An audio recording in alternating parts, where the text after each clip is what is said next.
सभी लोगों को पता है कि महाकुंभ 2025 चल रहा है। इस महाकुंभ में तरह-तरह की घटनाएँ भी सामने आ रही हैं।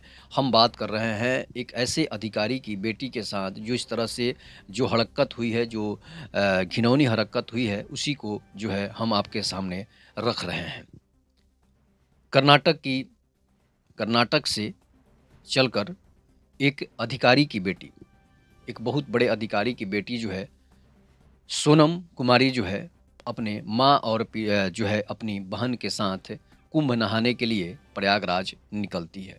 मैं आपको बता रहा हूँ कि कर्नाटक के कोट्टानम से कोट्टानम से एक शिक्षा विभाग के एक बड़े अधिकारी की बेटी सोनम कुमारी जो है अपनी माता-पिता जो अपनी माता और बहन के साथ कुंभ नहाने के लिए वहाँ से निकलती है, प्रयागराज जंक्शन पहुँचती है। प्रयागराज जंक्शन जब पहुँचती है तो सोनम कुमारी जो है जिसका उम्र मात्र 21 साल होता है, वो अपने बड़ी बहन जिसका उम्र 26 साल होता है, बड़ी बहन रेणु तेजा के साथ जो है वहाँ पर पहुँचती है। रेणु तेजा और सोनम कुमारी और जो है रेणु तेजा जो है अपनी माँ के साथ नहाने के लिए कुंभ नहाने के लिए वहाँ से आती है। कुंभ नहाने के लिए आती है, कुंभ में आराम से नहा लेती है। नहाने के बाद होता क्या है कि जो रेणु तेजा और सोनम कुमारी जो हैं, वो नहाकर एक साध संत के आश्रम में बैठ जाती है। सोचती है कि मम्मी नहा कर आएगी तो फिर हम लोग जो है यहाँ से चलेंगे। उसके बाद होता क्या है कि वो दोनों लोग जो है दोनों बहनें बैठकर इंतज़ार कर रही होती है। उनका एक छोटा भाई भी था जो साथ में आया हुआ था, तो वो मम्मी के साथ नहाने के लिए गया हुआ था। उसके बाद होता है क्या है कि जिस जिस संत की कुटिया में वो बैठी हुई थी, वो संत नहीं था। वो एक पाखंडी था जो कि संत का भेष बनाए हुए बैठा हुआ था। वो बोलता है कि बेटी तुम लोग जो है क्या स्नान कर ली हैं? भगवान को प्रसाद जो है चढ़ा दी है या फिर भगवान को फूल जो है अर्पण कर दी है? तो वो बोलती है कि हाँ बाबा हमने जो है नहा लिए हैं, हम लोग स्नान कर लिए हैं और स्नान करने के बाद मम्मी और भाई जो है मेरा छोटा वो स्नान करने के लिए वहाँ गया हुआ है। तो साधु पूछता है कि तुम लोग जो है कहाँ की रहने वाली है? तो वो बोलती है कि हम लोग कर्नाटका से यहाँ पर आए हुए हैं और कर्नाटका से आए हुए हैं, मम्मी नहाने के लिए गई है और हम लोग नहाकर पूजा करके यहाँ पर आपकी कुटिया में आराम कर रहे हैं। मम्मी को बोले हैं किसी कुटिया में आपको आ जाना है। उसके बाद थोड़ी बहुत लेट होती है, मम्मी उसकी नहीं आ पाती है, आधे घंटे हो जाते हैं, मम्मी नहीं आ पाती है। तो सोनम कुमारी जो है वो वहीं रहती है और बोलती है कि मैं अपनी बड़ी बहन रेणु तेजा को बोलती है कि तुम जाकर मम्मी को देखो और हम यहाँ पर बैठे हुए हैं, संत बाबा से बातें कर रहे हैं। तो रेणु देवी तेजा जो है वो वहाँ से चली जाती है और मम्मी को खोजने के लिए घाट पर चली जाती है। उसके बाद जो है सोनम कुमारी जो है सोनम कुमारी जो 21 साल की थी, उन सब अविवाहित लड़की थी, शादीशुदा नहीं थी। उसके बाद होता क्या है संत जो है बोलता है कि बेटी तुम यहाँ से चलकर मंदिर से जो है घूम आओ। मंदिर घूमने के लिए चले जाओ और मंदिर घूम कर आ जाओ। उसके बाद होता क्या है कि वहाँ से वो मंदिर घूमने के लिए साधु जो है उसे ले जाता है। तो मंदिर साधु जो है मंदिर को घुमा देता है, पूरा मेला जो है सोनम कुमारी को वो घुमा देता है। उसके बाद क्या होता है कि संत बोलता है कि चलो यहाँ से कुछ दूर और चलोगी तो एक जंगल है, जंगल में भी एक बड़ा जो है संत का कुटिया है और उस संत के भी दर्शन तुम कर लेना। उसके बाद उस संत को दर्शन कराने के लिए वो उस लड़की भोली-भाली लड़की थी, कर्नाटक की रहने वाली थी।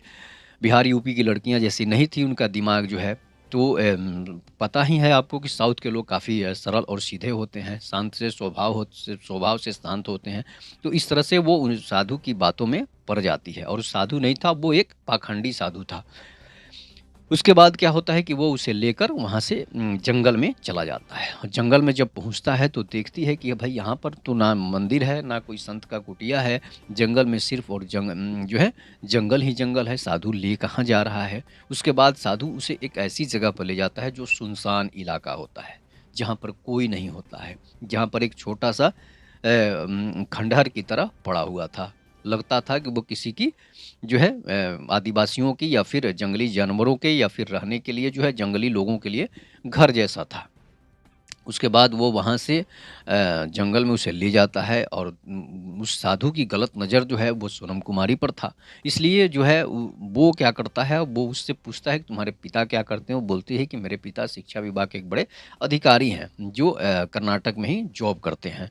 उसके बाद उसकी माँ जो है, उनकी माँ शिक्षिका हैं जो कर्नाटक में ही रहती हैं। बड़ी बहन जो है, बड़ी बहन भी एक बड़े अधिकारी है। बड़ी बहन जो है वो भी शिक्षा विभाग में अधिकारी है। तो इसके बाद संत इसे बातों में बहलाते-फुसलाते जो है, संत बोलता है कि वो साधु जो है, संत नहीं था, वो एक पाखंडी साधु था। तो पाखंडी साधु बोलता है कि उसे एक चीज़ खाने के लिए प्रसाद के रूप में देता है, बोलता है कि तुम ये फल खा लो। कोई किसी चीज़ का फल था जो उसे देता है और वो लड़की जब फल को खाती है, तो फल को खाने के बाद लड़की जो है बेहोश हो जाती है। बेहोश होने के बाद जो है साधु जो उसे जो है वो खंडहर जो था, उस खंडहर में एक अंदर जो है गुफ़ा की तरह था जिसमें वो उसे ले जाता है। टाँग कर उसे ले जाता है, जो है साधु उसके कपड़े, सारे कपड़े जो उसके उतार कर रख देता है और अपने कपड़े भी साधु उतार कर उसके साथ जो है काफ़ी गंदी दुष्कर्म करता है उसके साथ। दुष्कर्म करने के बाद जो है उसे वो साधु वहीं छोड़कर भाग जाता है। भागने के बाद साधु फिर से अपना रूप बदलकर जो है उसी कुटिया में आ जाता है जहाँ पर वो बैठा था। उसके बाद 2-3 घंटे का यह उसकी बड़ी बहन जो तेजा थी, रेणु तेजा थी और उसकी माँ, उसके भाई जब वहाँ पर कुटिया में आते हैं और देखते हैं कि साधु भाई यहीं हैं, फिर सोनम कहाँ गई? सोनम, उसके बारे में उससे जब पूछा जाता है तो वो बोलता है कि बेटी पता नहीं वो किधर चली गई है, बोले कि मंदिर से हम लोग घूम के मेले से घूम कर आते हैं। तो वो बोलती है कि भाई अभी तो यही थी, फिर कैसे चली गई वहाँ? तो वो बताता है कि नहीं, वो बोली है कि हम तो यहीं हैं, वो कहाँ चली गई अब ये हमको पता नहीं है। काफ़ी खोजबीन होता है, वो आखिर तो वो नहीं मिल पाती है, रात हो जाता है। प्रशासन को इसके बारे में खबर दी जाती है, इलाहाबाद पुलिस जो है प्रशासन जो है प्रयागराज की उसे के बारे में पता करती है, अनाउंस किया जाता है, लेकिन वो नहीं मिलती है और वो जो है सोनम कुमारी जो है अचेतावस्था में उसी गुफ़ा में पड़ी हुई होती है। अब उसे जो है जिस तरह से बेहोश हो गई थी, वो अभी तक बेहोशी की हालत में वहाँ पर पड़ी हुई थी। कोई से अब वो उतना दूर कोई देखने भी नहीं जाएगा कि भई इतना दूर कैसे जंगल में चली आएगी।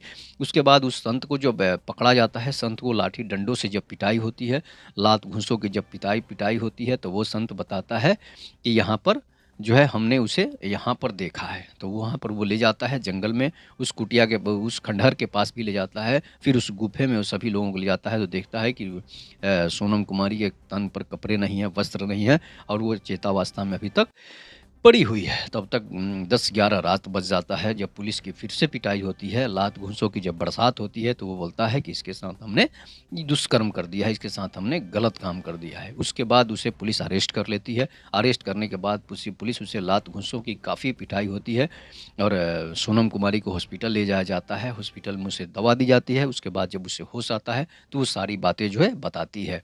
इसके बाद उसे अरेस्ट करके उस संत साधु को जो है जेल में डाल दिया जाता है और अब उस पर जो है दुष्कर्म की धारा जो है वो चलेगी और इसके बाद इस तरह की घटनाएँ जो है वैसे लोगों पर विश्वास करना जो है ज़रूरी नहीं है, जो लोग संत का भेष बनाए हुए हैं, जो पाखंडी का भेष बनाए हुए हैं।